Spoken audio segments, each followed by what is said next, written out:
jamais Dieu est fidèle. Amen. À jamais Dieu est grand dans nos vies, dans nos circonstances. Amen. Amen. Hey, ça me fait vraiment plaisir d'être avec vous ce matin. Je suis vraiment contente d'être avec cette belle église. Je vais juste attacher ça pour pas que ça me dérange, mais j'ai quelque chose à vous avouer. On va commencer comme ça. Bon, j'ai été magasinée pour l'occasion. Et puis, bon, je suis pognée dans ma robe. Le magasin a décidé de me faire un petit extra sans me faire payer. Voilà. Je suis là avec le petit tag du magasin. Ils ont dit, on va la gâter, elle, aujourd'hui. On lui laisse le petit tag. Donc, inquiétez-vous pas, j'ai acheté mon petit top. OK, appelez pas la police. C'est bon, j'ai le reçu si vous voulez voir. Mais bon, ça va faire partie de mon outfit aujourd'hui. Vous êtes correct avec ça? Yes! Je me suis dit, pas grave, je le mets pareil. Ils vont comprendre. Et c'est pas la première fois que ça m'arrive. Mais bon, ils veulent me gâter, les magasins, quand je vais magasiner. Et ce matin, j'ai le goût de faire quelque chose de frais. OK? J'amène un message rafraîchissant parce que je ne sais pas pour vous, mais il fait chaud derrière moi. Donc, on va prendre une petite limonade, OK? Je vais essayer de vous donner une petite limonade pour vos âmes, pour rafraîchir nos âmes ce matin. Mais si on ne se connaît pas, je pense que c'est comme la deuxième fois que j'apporte la parole. Si on ne se connaît pas, moi, mon nom, c'est Andréelle. Je suis la femme de ma douce moitié qui a changé sa place. D'habitude, vous voyez David, pasteur David, ici ce matin. Mais là, c'est lui qui s'occupe des enfants et c'est moi qui est avec vous. Je suis gâtée. Je suis gâtée. Donc, vous pouvez voir ici ma belle petite famille. On a une petite cocotte. Là, ça fait déjà une couple de mois. Elle a bien pris du poids parce qu'elle aime manger. Alléluia, on aime ça, des enfants qui aiment manger. Elle se promène partout dernièrement. Elle aime toucher à tout, ouvrir les portes.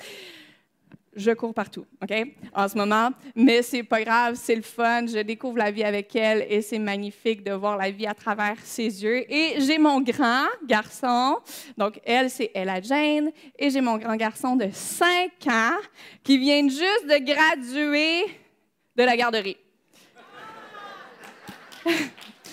Je ne savais pas que ça existait, une graduation de garderie. Jusqu'à maintenant. Moi, je pense que j'ai même pas eu de graduation pour mon secondaire 5, OK? Mais c'est vrai que c'est une grande étape. C'est une grande étape pour lui, c'est une grande étape pour mon petit cœur de maman. Je me prépare en ce moment et puis je suis déjà émotionnelle. Imaginez quand je vais le dropper pour la première journée. Ouh là là! Il ne faut pas trop que j'y monte, là, mais je sais qu'il va faire ça comme un grand. Mais on se prépare. On se prépare, on achète les uniformes, on achète les articles scolaires. J'ai des petits profs ici, vous savez de quoi je parle.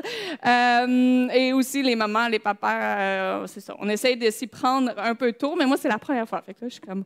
Oh là là, j'essaie de faire tous les rendez-vous des médecins, physio, dentistes. J'ai essayé de tout faire ça comme ça en septembre. J'ai la tête nette et claire. Je n'ai pas besoin de penser à ça. Mais là, dernièrement, on a fait l'optométriste. L'optométriste, c'était la première fois qu'il allait chez l'optométriste et il était tellement impressionné avec toutes les machines qu'on mettait devant ses yeux. Puis là, il était comme « yeah ». Puis là, l'optométriste lui dit « c'est super, mon grand, tu vois à merveille. Tu n'as pas besoin de lunettes ». Fait que là, lui, il est comme « j'ai pas besoin de lunettes, mais là, c'est parce que je venais ici. » Puis là, il a vu le présentoir de lunettes. Je ne sais pas si vous avez eu des enfants ou si vous avez fait ça quand vous étiez jeune, mais moi, je sais, je me rappelle, j'étais comme « mais c'est parce que moi, j'en veux des lunettes comme ça. Elles sont tellement cool, j'ai l'air tellement hot avec mes lunettes. Je veux des lunettes. » Fait qu'il était tout déçu. Il était déçu de ne pas repartir à la maison avec des lunettes. Fait que là, je dis, bon, j'ai des lunettes. Moi, j'ai une petite prescription, pas trop dangereuse pour ses yeux. Fait que je dis, ben, tu sais, essaye mes lunettes, là, amuse-toi avec eux. Puis, tu vas voir toute la vie embrouillée. Et puis, comme de fait, il met mes lunettes, il joue avec un peu, sont vieilles, OK? J'en ai besoin des nouvelles, elles sont déjà toutes graffinées, c'était pas grave. Fait que là, il met ça, il fait des pauses parce qu'il est rendu à, tu sais, essayer de faire des pauses, puis là, il est comme « Maman, prends des photos, s'il te plaît! » Tu sais, puis là, on mémorise le moment, puis là, à un moment donné, il fait comme « Maman, c'est parce que je vois pas bien. » Je suis comme « Et voilà, mon grand, tu vois déjà bien sans lunettes. » Fait que là, tu vois la vie tout embrouillée, tu vois la vie floue. Ça va pas, right? T'es mieux sans lunettes. Mais merci Seigneur, on a des optométristes qui peuvent justement nous faire une prescription. On a maintenant aussi des ophtalmologistes, je vais le dire comme il faut, qui apportent des corrections chirurgicales, puis ils nous redonnent une bonne vision.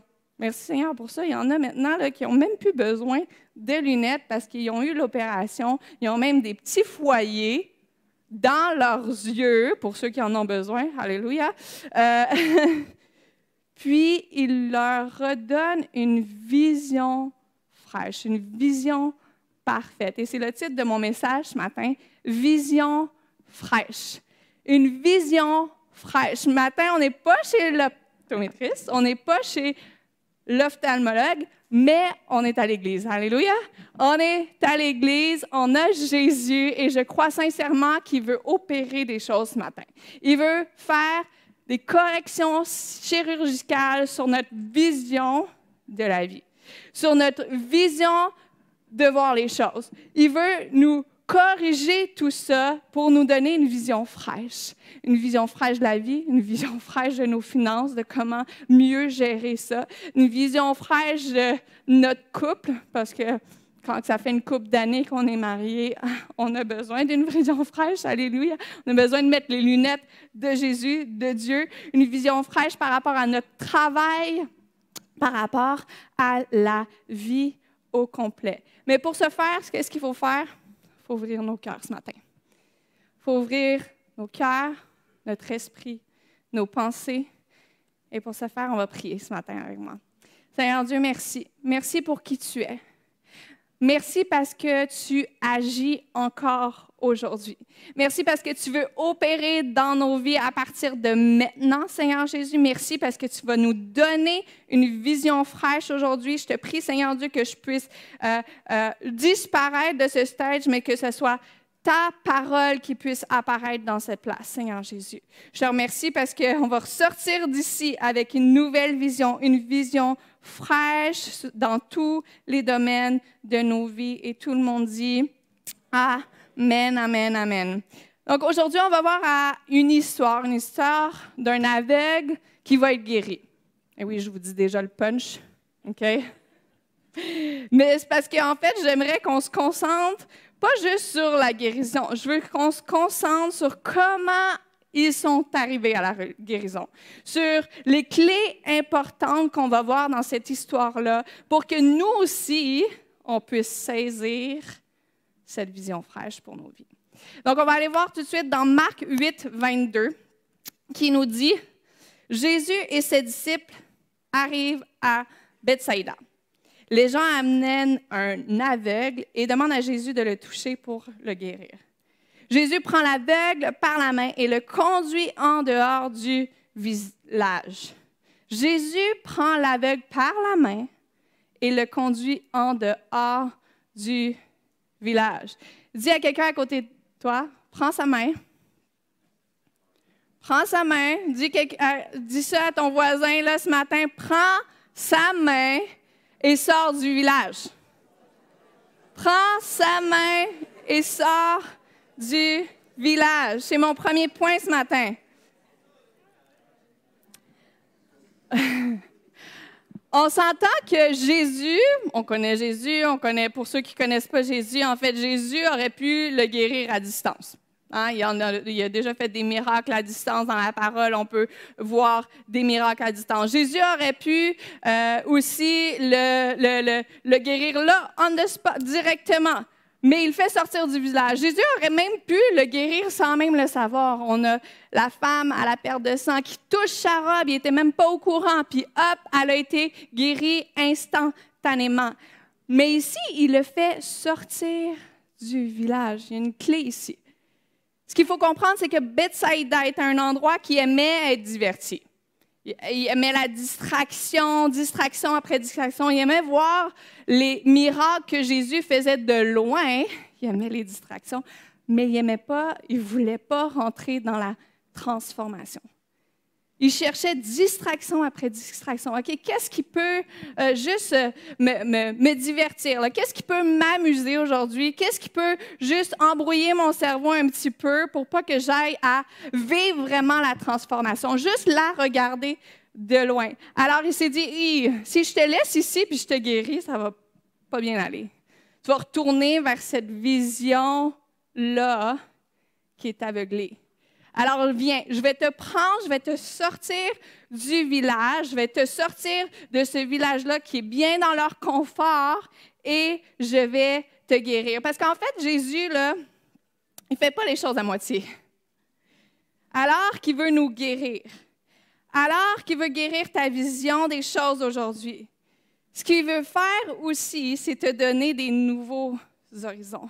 Il veut guérir ta vision, mais il veut te faire voir autre chose. Il ne veut pas te laisser dans ce village-là qui te garde de voir tout ce que lui, il veut pour toi. Dieu guérit nos visions pour nous faire voir de nouveaux horizons. Dieu ne fait pas les choses à moitié. Il change notre vision, mais il change aussi notre décor en même temps. La seule chose qu'il faut faire, c'est quoi? Prendre sa main et sortir du village. Je ne sais pas dans quel village tu te trouves aujourd'hui. Je ne sais pas si c'est un village de tes pensées anxieuses, de ta dépendance, que ça fait longtemps que tu essaies de sortir de là, mais tu n'es pas capable, de tes pensées négatives. C'est peut-être un village de tes erreurs ou des blessures qu'on te fait que tu n'arrêtes pas de te repasser jour après jour ou à chaque fois que tu vis un événement difficile, ça revient. Je ne sais pas quel village tu essaies de sortir, mais je sais que Dieu veut te donner une vision fraîche aujourd'hui. Je sais que Dieu veut te sortir de tout ça aujourd'hui. Il veut te sortir de ce village-là. Ça a dû être quand même challengeant pour un aveugle de prendre la main à quelqu'un d'inconnu puis d'aller à un endroit totalement inconnu. Hein? Il dit, OK, mais attends, là, où c'est que je m'en vais là, avec tout ça? Il y en a que tu es ici dans la place. Tu es ici peut-être pour les premières fois ou tu reviens peut-être à Dieu en ce moment. Puis tu ne sais pas trop à quoi t'attendre. Tout ça, c'est de l'inconnu. Laisse-moi te dire ce matin que tu es au bon endroit. Tu es au bon endroit, au bon moment. Dieu veut faire quelque chose dans ta vie. Peut-être que tu n'as jamais vu ça autour, parce qu'au Québec, en fait, on ne voit pas beaucoup de choses. Il y a comme une emprise sur le Québec. Les Français du Québec, on a du mal à faire confiance à Dieu parce qu'on aime prendre soin de nos choses, nous. Mais si tu vas aux États-Unis, si tu vas un petit peu ailleurs, ils ont beaucoup plus d'ouverture à ce qui est divin. Alors, je te dis, tu es au bon endroit ce matin. Dieu veut faire quelque chose dans ta vie d'extraordinaire. Il veut te donner une vision fraîche. Il s'agit de prendre sa main et sortir du village. On va continuer à lire pour voir d'autres clés ce matin dans Marc 8, le verset suivant. Il dit, il met de la salive sur les yeux de l'homme. OK, là, je ne comprends pas trop qu'est-ce qui s'est passé. On ne va pas pratiquer ça. OK, on va laisser ça à Jésus ce matin. Il n'y a pas personne qui va te cracher dessus ou te donner de la salive. OK? C'est bon, tu es sauvé de ça, ça s'est passé dans le temps. Mais ils disent que dans le temps, justement, c'est une pratique médicinale parce que la salive a des bien bonnes choses. En tout cas, OK? Je ne le comprends pas. Puis moi, sérieusement, qui est-ce qui peut me baver dessus? Ma fille de 9 mois qui fait ses dents. Puis Jésus. Jésus parce qu'il était parfait, mais bon, on va laisser ça à l'histoire. Fait qu'il pose ses mains sur lui et il lui demande, est-ce que tu vois quelque chose? L'aveugle ouvre les yeux et dit, je vois des gens, hein? Je les vois, mais ils sont un peu comme des arbres, puis ils marchent. Oh, OK. Si on arrête là, une minute, là, Le gars, il a été honnête. Mais imaginez, là, s'il avait dit « Hey, c'est génial, je vois », parce qu'on s'entend qu'il est parti à ne pas voir, à voir des arbres qui marchent. Hein? Il aurait pu dire « Oui, je vois, c'est génial, c'est extraordinaire, il y a des choses qui bougent et tout. » Mais il a décidé d'être honnête. Il a décidé de dire toute la vérité, rien que la vérité à Jésus. Et c'est comme ça que Jésus a remis ses mains sur ses yeux pour apporter vraiment la vision fraîche qu'il avait besoin. Est-ce qu'on est honnête avec Dieu? Oui! Amen! Yes! Good! Amen! On a besoin d'être plus comme les enfants, justement, puis faire confiance à Dieu avec la situation dans laquelle on se trouve. Dieu veut savoir qu'est-ce que tu vois aujourd'hui. Dieu veut t'entendre. Dieu veut faire le point. Hey, je t'ai craché dessus, là? Ou il s'est passé quelque chose, je t'ai donné une partie du miracle, mais est-ce que tu vois bien? Qu'est-ce qui se passe en ce moment dans ta vie? Est-ce que tu te sens seul? Est-ce que tu fais comment, oh my God, mes enfants, je ne sais pas trop quoi faire avec eux? Il s'est passé telle et telle situation, je voyais bien, tout allait bien, mais là, bam, quelque chose est arrivé, et puis là, ma vision est embrouillée. J'ai besoin d'une nouvelle vision, j'ai besoin d'une vision fraîche aujourd'hui. Hier, je l'avais, mais là, je l'ai perdue. Peut-être que c'est une grande circonstance, quelque chose d'intense qui est arrivé, mais peut-être que c'est aussi des petits moments dans ta journée où au travail ou à la maison de retraite, ou peu importe où on se trouve, ça vient nous titiller, ça vient nous embrouiller notre vision, puis on a de la misère à voir frais. Dieu veut savoir. Il veut savoir. À chaque moment, à chaque instant. Puis il y en a que ta vision est embrouillée en ce moment. Il y a juste besoin que tu lui parles. Si on continue à lire, on va remettre le verset. Au verset 25, ça dit « Jésus pose encore une fois. » Encore une fois. OK? Jésus, il pose une deuxième fois. Il aurait pu faire le miracle direct, mais il pose encore une fois. Il y a quelque chose à apprendre ici. Il pose ses mains sur l'aveugle et celui-ci voit clairement. Et il guérit sa vision. Il distingue maintenant tout, même de loin. Jésus dit, « Retourne chez toi et ne rentre pas dans le village. » Est-ce que c'est une erreur ici que Jésus se reprend à deux fois? Non. En fait, parfois, on reçoit un miracle partiel, une vision partielle. Parce qu'en fait, ça fait partie de notre processus. Ça fait partie de notre cheminement de foi. Parce qu'ici, on voit un homme qui littéralement ne voit pas, qui va être guéri, donc sa vision physique va être restaurée. Mais il veut aussi guérir nos visions spirituelles. Il veut aussi guérir notre vision divine. Mais la question est, est-ce qu'on va continuer à y faire confiance, même si on a un miracle partiel? Même si on a juste une petite partie, même si on a fait un petit pas vers l'avant, mais ce n'est pas vraiment ce qu'on s'attendait. Tu dis, non, là, Dieu, je vois des arbres qui marchent. Non, Dieu, là, je m'attendais à ça, puis là, j'ai ça ici, là. Est-ce qu'on va continuer à y dire toute la vérité, rien que la vérité, à chaque fois qu'on passe à travers d'une situation? Parce que finalement, Dieu, Jésus, il veut savoir à chaque moment, à chaque instant, ce qui se passe dans nos vies pour pouvoir mettre le doigt là où on a vraiment besoin et nous donner le miracle qu'on a besoin, la vision fraîche qu'on a besoin pour cet instant. Fait qu'il n'y a pas juste nos yeux humains dans la vie. Il y a nos yeux divins. Et il veut restaurer nos yeux divins. Il y en a que tu ne savais pas que ça existait, tes yeux spirituels. Il y en a que c'est tout nouveau pour toi. Mais laisse-moi te montrer justement dans 2 Rois 6, on voit un homme, un serviteur, OK? Le serviteur d'un prophète, OK? C'est dans le temps, il y avait des serviteurs, OK? Aujourd'hui, je ne sais pas qui a des serviteurs, mais bon, dans le temps, ça se faisait. C'était un prophète Élisée. Et puis, ce serviteur-là, il sort de la ville. Il sort de la ville et il voit des soldats. Il voit des chevaux. Il fait comme, oh là là, qu'est-ce qui se passe? Ils s'apprêtent à nous attaquer. Qu'est-ce qu'on va faire? Alors, il va vers son prophète, il va vers Élisée et dit, hey, qu'est-ce qu'on va faire là? Il faut faire quelque chose. Mais Élisée lui dit, ne t'inquiète pas. Ne t'inquiète pas, parce que ceux qui sont avec nous sont beaucoup plus forts, beaucoup plus nombreux que ceux qui sont avec eux.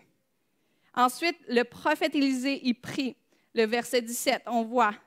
Il prie en disant, « Seigneur, ouvre les yeux de mon serviteur pour qu'il voie clair. » Pourtant, il venait juste de voir à l'extérieur tous les chars, tous les soldats. Il voyait très bien au niveau physique, au niveau humain. Mais ses yeux spirituels étaient fermés. Alors que Élisée pria, le Seigneur ouvra les yeux du serviteur pour qu'il puisse voir. La montagne était couverte de chevaux et de chars brillants comme du feu. Il y avait l'armée du Seigneur derrière lui. Mais il ne les voyait pas. Parce que quoi? Ses yeux divins, ses yeux spirituels étaient fermés. Est-ce qu'il y en a qui sont déjà allés voir un film en 3D? Yes. Avant, on pouvait juste y aller à IMAX à Montréal, là, dans le temps. La première fois que j'ai été voir ça avec mes parents, j'étais comme toute impressionnée, mais c'est impressionnant quand même. Ils nous donnent des belles lunettes, tout pour notre fashion, OK? Et quand le film commence, c'est génial. Quand on a nos lunettes, tout ça, on voit tout à merveille, les choses qui nous passent à ça du visage, puis on est comme, ça nous fait, en tout cas, moi, j'ai fait le saut souvent là-dedans parce que ça te prend par surprise. Mais quand on enlève nos lunettes, par exemple, oh là là, ça donne des mal de tête. On voit une partie de ce qui se passe, mais on ne voit pas l'entière affaire qui veut avoir lieu pour nous parce que c'est fait pour avoir des lunettes. On ne voit qu'une portion de tout ce qui est là, mais on ne voit pas l'entièreté de ce qui se passe. Et c'est la même chose ici avec le serviteur d'Élisée. Il voyait sa vie en une dimension, lui. Il voyait là ce qui se passait, il y avait les chars et tout ça, mais il ne voyait pas ce que Dieu avait préparé pour lui. Il ne voyait pas l'armée qui était derrière lui pour pouvoir attaquer et gagner la bataille. Il y a la vision, une dimension, les amis. Il y a la vision humaine. Et qu'est-ce qui se passe quand on vit avec notre vision en une dimension? On gère notre vie en une dimension. On gère notre vie avec quoi? Le prophète ici, le serviteur du prophète, il est tout anxieux, le stress, la peur, l'anxiété. Tout ça nous envahit parce qu'on vit avec notre une dimension. Par contre, quand on réalise, quand on prend conscience que quand Dieu est pour nous, qui sera contre nous? Quand on prend conscience que l'armée est derrière nous, que les forces spirituelles du Dieu de l'univers est avec nous, c'est là qu'on rentre dans notre dimension, notre troisième dimension, qu'on rentre dans cette vision-là divine, qu'on met nos yeux divins. Mais l'affaire, c'est que on gère notre vie selon de la façon qu'on voit notre vie. On gère notre vie selon comment on la perçoit. Alors qu'on rentre avec la parole de Dieu pour faire face à nos situations, nos challenges, puis qu'on prend sa parole, c'est là qu'on entre dans notre vision 3 dimensions et qu'on fait face à la vie avec courage parce qu'on se dit, Dieu est avec moi, qui sera contre moi? On rentre dans la vie avec paix parce qu'il nous donne la paix qui surpasse toute intelligence. Des fois, on peut recevoir sa paix, là, puis on ne sait même pas d'où ça vient, parce que nous, à l'intérieur, là, c'est comme « Qu'est-ce qui se passe? » On peut tout par celui qui nous fortifie. C'est là, dès qu'on prend pleine conscience, qu'on a la parole de Dieu, qui est notre épée, qui est notre force pour faire face à nos situations, à nos challenges, on vit notre vie en 3 dimensions. Je vais inviter l'équipe à s'avancer ce matin. Si c'est possible d'aller vers le 2e chant qu'on a chanté, ce serait génial. Je ne sais pas pour vous, mais moi, j'ai envie, je me prêche à moi-même ce matin. J'ai envie d'une vision fraîche. J'ai envie d'une vision fraîche dans ma vie, dans mes situations, dans mon mariage, avec mes enfants. J'ai envie d'une vision fraîche. D'à chaque instant, saisir ce que Dieu veut vraiment que je vois. Et trop souvent, moi, je retombe dans mon pattern de 1D, une dimension. Puis là, je laisse la frustration, je laisse la colère, je laisse tout ce qui est humain prendre le dessus. On peut commencer à jouer tranquillement si vous voulez. Fait qu'aujourd'hui, j'aimerais proposer que vous embarquiez avec moi dans cette vision fraîche-là que Dieu a pour nous. Fait que je vous demanderais de juste fermer vos yeux ce matin. De juste prendre ce moment-là avec toi et Dieu. Puis, juste le laisser son Saint-Esprit te parler. Que je puisse m'effacer en ce moment, puis que ce soit son Saint-Esprit qui puisse parler à ton cœur, qui puisse parler à ta 3e dimension. Il y en a ici que ça fait un moment que tu vas embrouiller sur certaines choses. Et je ne sais pas si c'était l'annonce d'une maladie, l'annonce d'un conjoint qui est parti, conjointe, l'annonce ou la distance que tes enfants sont en train de créer pour tu ne sais pas quelle raison. Ça fait un moment que tu vas embrouiller, que tu as perdu cette vision-là en 3 dimensions. Il y en a d'autres que c'est tes yeux spirituels qui sont fermés. Tu voyais en 3 dimensions, mais il y a quelque chose qui s'est passé tout d'un coup. Ou peut-être simplement, tu n'étais même pas au courant que la vie est en 3 dimensions, que tes yeux avaient une perspective divine ou pouvaient avoir une perspective divine. Il y en a d'autres, c'est d'autres raisons. Peut-être que c'est des déceptions qui te fait en sorte que tu t'es éloigné, que tu as perdu cette vision fraîche-là que Dieu a pour toi. Il y en a que c'est de l'épuisement.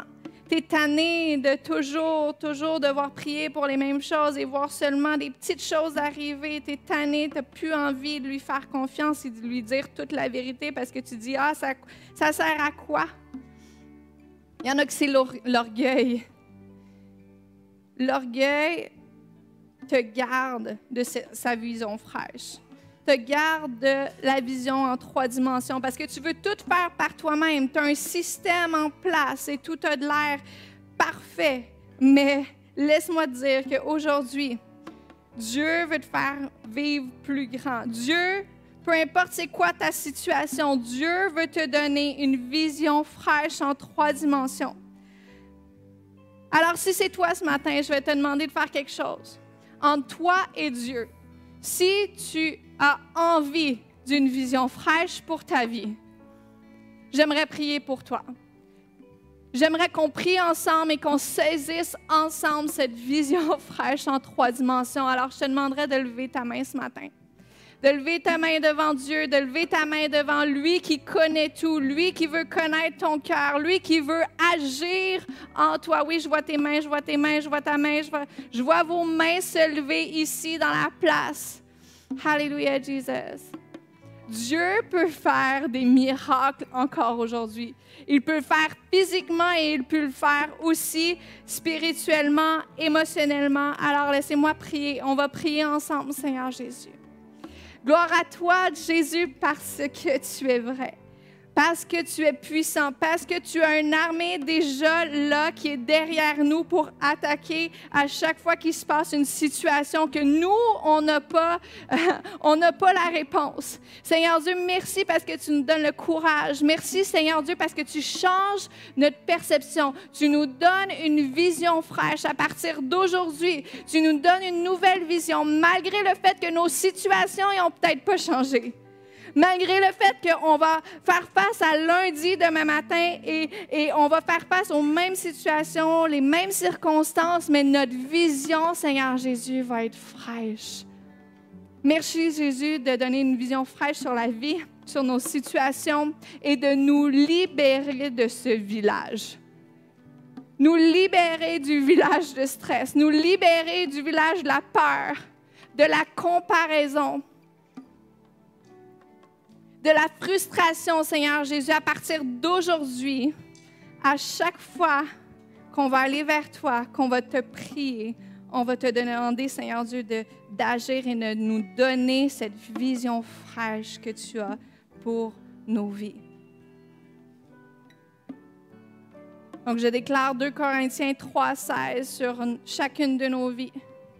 Mais qu'à chaque fois que nous allons nous tourner vers le Seigneur, le voile va tomber. À chaque fois qu'on va saisir ta main et sortir du village, nous allons voir ta vision fraîche. Seigneur Jésus, on te prie dans ton nom puissant et on te remercie d'avance pour tout ce que tu vas faire. Et tout le monde dit Amen, Amen, Amen. On peut louer l'équipe.